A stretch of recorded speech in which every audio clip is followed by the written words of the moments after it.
कूटनीति में हारा तो अब ले रहा जल प्रलय का सहारा। अरुणाचल और उत्तराखंड में चीन की कुटिल चाल, जवाब देने के लिए भारत भी है तैयार। नेपाल में भी चीन बना रहा बड़ा गेम प्लान। भारत को करना होगा तगड़ा इंतजाम। हिंदुस्तान से टकराना चीन को पड़ने वाला है भारी। जिनपिंग की हर चाल पर पलटवार की है पूरी तैयारी।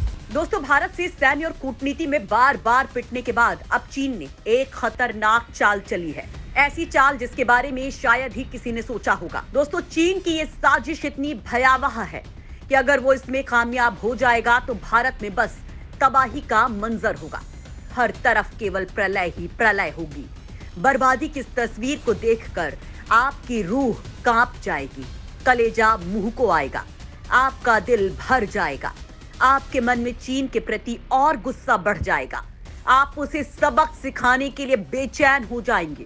उसकी मांद में घुसकर उसकी बैंड बजाना चाहेंगे, उसका वजूद मिटाना चाहेंगे, उसे खाक में मिला देना चाहेंगे। दोस्तों, यहाँ सवाल ये उठता है कि आखिर चीन की चाल क्या है? इस बार वो भारत को मात देने के लिए कौन सी रणनीति बना रहा है?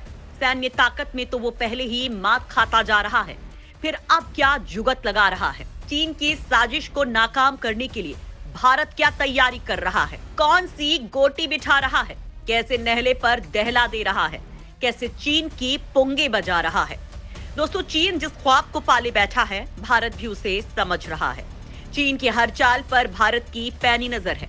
दोस्तों, भारत भी चीन को दिखा देना चाहता है कि अगर वो डाल है तो हिंदुस्तान भी पात है। उसके हर वार पर पलटवार करने के लिए भारत तैयार बैठा है। लिहाजा वो ये गलतफहमी ना पाले कि वो चाल चलता रहेगा और भारत हाथ पर हाथ धरे बैठा रहेगा। दोस्तों, ये मोदी का भारत है जिसने दुश्मन को उसकी औकात बताने की ठानी है, और चीन को लेकर तो भारत की नीति और भी आक्रामक है। दोस्तों, चीन इस बार जिस रणनीति पर काम कर रहा है उसे वाटर वॉर कहा जा सकता है। अपनी इस रणनीति के तहत चीन नेपाल, अरुणाचल और उत्तराखंड की सीमा पर एक साथ जाल बिछा रहा है। कहने में गुरेज नहीं कि चीन का ये जाल दरअसल खतरनाक है, जिसकी काट भारत ने तैयार करनी शुरू कर दी है। लेकिन अभी भारत केवल एक मोर्चे पर तैयारी कर रहा है। बाकी दो मोर्चों पर उसे कुछ ऐसा ही करना होगा जिससे चीन को करारा जवाब दिया जा सके, उसे मटियामेट किया जा सके। दोस्तों, चीन की खुशफहमी दूर करने के लिए नेपाल में भारत ने इसका एक नमूना भी दिखा दिया है। यहाँ चीन की पसंदीदा सरकार होने के बाद भी भारत ने उसे पटखनी दे दी है, जिससे चीन बौखला गया है और पलटवार की तैयारी भी उसने शुरू कर दी है। लेकिन अब बहुत देर हो चुकी है। जब तक चीन अपनी रणनीति बनाएगा, भारत नेपाल में अपने काम को अंजाम देना शुरू भी कर चुका होगा। दोस्तों, यहाँ आपको बता दें कि चीन की चाल को नेपाल समझ नहीं पा रहा है। वो ये नहीं देख पा रहा है कि ड्रैगन उसे विकास के नाम पर अपने कर्ज पाश में बांधना चाहता है, जिससे वो कभी उबर ही ना पाएगा। एक तो उसके ऊपर वैसे ही कई संकट मंडरा रहे हैं, उसकी अर्थव्यवस्था के रसातल में जाने के संकेत मिल रहे हैं। ऐसे में चीन के माया जाल में अगर वो फंसा तो उसका दुर्दिन आना तय है। जो हाल आज श्रीलंका पाकिस्तान का हुआ है, उससे भी बदतर हाल नेपाल का होगा। दोस्तों, यहाँ सवाल ये उठता है कि जब नेपाल में चीन के इशारे पर चलने वाली सरकार है, तो फिर भारत उसे कैसे मात देगा? कैसे नेपाल को उसके चंगुल से निकालेगा? कैसे उसे चीन की कुटिल चाल से बचाएगा? दोस्तों, दरअसल नेपाल में चीन को मात देना भी भारत की रणनीति का एक हिस्सा है, क्योंकि नेपाल की सीमा पर भी चीन भारत के साथ जल युद्ध की तैयारी कर रहा है। दोस्तों, यहाँ सवाल उठता है कि आखिर ये जल युद्ध क्या है जिसकी जोर शोर से चीन तैयारी कर रहा है? क्या चीन समुद्र में किसी बड़ी योजना पर काम कर रहा है? क्या उसकी नौसेना भारत को घेरने की तैयारी कर रही है? क्या वो अपनी जमीन पर नहीं, पानी पर भारत से जंग की तैयारी कर रहा है? अगर ऐसा है तो फिर भारत क्या कर रहा है? चीन की इस युद्ध नीति का जवाब देने के लिए हिंदुस्तान की रणनीति क्या है? आपके इन सवालों के जवाब हम देने जा रहे हैं। अरुणाचल सीमा पर वाटर वॉर की तैयारी में चीन। भारत ने भी चीन को जवाब देने की तैयारी तेज की।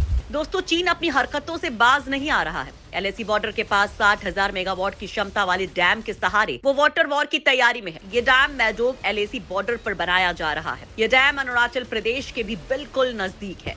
दोस्तों, यहाँ सवाल उठता है कि आखिर चीन के डैम बनाने से भारत को क्या खतरा हो सकता है? आखिर इसके जरिए चीन कैसे जंग की तैयारी कर सकता है? आखिर क्यों इससे भारत को सचेत रहने की जरूरत है? दोस्तों, डैम के जरिए चीन कैसे वाटर युद्ध की तैयारी शुरू कर रहा है आपको बताएंगे, लेकिन उससे पहले आपको बता दें कि चीन को जवाब देने के लिए भारत ने भी अरुणाचल प्रदेश में कई बेहतरीन डैम बनाने शुरू कर दिए हैं। नेशनल हाइड्रो पावर प्रोजेक्ट ने 2000 मेगावाट के सुमसीरी लोअर हाइड्रो प्रोजेक्ट को तैयार कर लिया है। इसके अलावा चीन को जवाब देने के लिए अरुणाचल प्रदेश में 8 और प्रोजेक्ट एनएचपीसी के चालू है। दोस्तों, चीन यार्लुंग सांगपो नदी पर 60,000 मेगावाट की क्षमता वाला डैम बना रहा है। वहीं भारत का डैम 1 साल तक स्टोरेज की क्षमता रखता है। अगर चीन अपनी तरफ से पानी को रोकता है तो भी लोगों को दिक्कत नहीं होगी। दोस्तों, जानकारों का कहना है कि चीन मेडोग डैम का इस्तेमाल अपने राजनीतिक हथियार के तौर पर कर सकता है। ये भारत और बांग्लादेश के लिए चिंता का विषय हो सकता है। दोस्तों, चीन की ढिठाई देखिए, कितने खतरनाक मंसूबे पर काम करने के बाद भी वो ऐसी किसी आशंका से इनकार कर रहा है। लेकिन भारत का मानना है कि चीन के दावों पर आसानी से विश्वास नहीं किया जा सकता, इसलिए हिंदुस्तान को इस समय मुंहतोड़ जवाब देने के लिए तैयार रहना होगा। दोस्तों, चीन केवल अरुणाचल की सीमा पर ही नहीं, उत्तराखंड की सीमा पर भी बड़ी साजिश रच रहा है। यहाँ सवाल उठता है कि चीन यहाँ कौन सी चाल चल रहा है, यहाँ कैसे भारत को मात देने की तैयारी कर रहा है और भारत चीन को सबक सिखाने के लिए क्या कर रहा है। उत्तराखंड में भी चीन की खतरनाक साजिश, नेपाल सीमा पर जल युद्ध की तैयारी। दोस्तों, अरुणाचल प्रदेश की सीमा के बाद अब ड्रैगन ने नेपाल, भारत और चीन के ट्राई जंक्शन पर एक विशाल बांध के काम को तेज कर दिया है। दोस्तों, यहाँ सवाल उठता है कि क्या चीन यहाँ भी अरुणाचल वाली चाल चल रहा है? क्या वो भारत को एक साथ कई मोर्चों पर घेरना चाह रहा है? ताजा सैटेलाइट तस्वीरों से खुलासा हुआ है कि चीन साल 2021 में मापजा जांगबो नदी पर एक विशाल बांध बना रहा है, जो ट्राई जंक्शन से मात्र कुछ ही किलोमीटर की दूरी पर है। विश्लेषकों का कहना है कि उत्तराखंड के पास बन रहे चीन के इस बांध से भविष्य में ड्रैगन इस इलाके में पानी पर पूरा नियंत्रण स्थापित कर सकता है। दोस्तों, ताजा सैटेलाइट तस्वीरों के आधार पर खुलासा हुआ है कि चीन का ये बांध उत्तराखंड के कालापानी इलाके के काफी पास में स्थित है। चीन इस डैम को अपनी बुरांग काउंटी में बना रहा है। यही नहीं, इसी बांध के पास ही चीन एक हवाई अड्डा भी बना रहा है, जो चीनी वायुसेना के लिए काफी कारगर साबित हो सकता है। दूसरे मायनों में इसे युद्ध की तैयारी भी कह सकते हैं। दोस्तों, तस्वीरों से पता चलता है कि अभी चीन के इस बांध का निर्माण कार्य पूरा नहीं हुआ है, लेकिन उस पर लगातार काम जारी है। इस परियोजना से चीन भविष्य में टेंशन बढ़ा सकता है। दरअसल चीन इस इलाके में पानी पर कब्जा कर सकता है। चीन जिस इलाके में अपना बांध बना रहा है, वो काला पानी का इलाका रणनीतिक रूप से बहुत महत्वपूर्ण है। भारत, नेपाल और चीन का ये ट्राई जंक्शन भविष्य में किसी भी जंग में बहुत अहम भूमिका निभा सकता है। दोस्तों, सवाल उठता है कि क्या चीन अब इस युद्ध नीति के जरिए भारत को मात देने की तैयारी कर रहा है? क्या वो अपनी इस साजिश में कामयाब हो पाएगा? चीन की इस साजिश का भारत के पास आखिर क्या काट है? दोस्तों, जैसा कि आप जानते हैं कि काला पानी, लिपुलेख और लिम्पियाधुरा को लेकर भारत और नेपाल के बीच सीमा विवाद है। चीन अपने इशारे पर नाचने वाले केपी ओली के जरिए काला पानी सीमा विवाद को अक्सर भड़काता रहता है। पिछले दिनों भारत और नेपाल के व्यापारियों के बीच पत्थरबाजी इसी का उदाहरण है। दोस्तों, नेपाल में बनी नई सरकार भी चीन की भाषा बोल रही है, भारत के क्षेत्र को अपना बता रही है, जिसके बाद भारत ने नेपाल में चीन की जड़ों को कमजोर करने की तैयारी तेज कर दी है। यहाँ सवाल उठता है कि नेपाल में चीन की जड़ कमजोर करने के लिए भारत क्या कर रहा है? कैसे अपने विकास पथ को वहाँ आगे बढ़ा रहा है? कैसे चीन के लिए चुनौती बन रहा है? नेपाल में देखता रह गया चीन, भारत मार ले गया बाजी। काठमांडू तक सबसे पहले दौड़ेगी हिंदुस्तानी ट्रेन। दोस्तों, भारत और चीन के बीच जंग का मैदान बने नेपाल में मोदी सरकार ने ड्रैगन की नापाक साजिश को करारा जवाब दिया है। भारत ने रक्सौल काठमांडू रेल लाइन के लिए फाइनल लोकेशन सर्वे तेज कर दिया है। इसके बाद काठमांडू तक रेल चलाने का रास्ता साफ हो जाएगा। वहीं भारत के एक्शन में आने से चीन भी हरकत में आ गया है और उसने अपनी चाल को तेज कर दिया है। चीन ने अब केरुंग काठमांडू रेलवे लाइन की संभावना की जांच के लिए अध्ययन शुरू कर दिया है। दोस्तों, विशेषज्ञों का कहना है कि चीन अरबों डॉलर की इस रेलवे लाइन के जरिए नेपाल को श्रीलंका की तरह से कर्ज के जाल में फंसाना चाहता है। ये रेलवे लाइन हिमालय के बीच बनाई जानी है, जो बहुत ही खर्चीली है और तकनीकी रूप से बहुत ही चुनौतीपूर्ण होगा। यही नहीं, रेलवे लाइन बनने के बाद उसे चलाए रखने में करोड़ों रुपए का खर्च आएगा।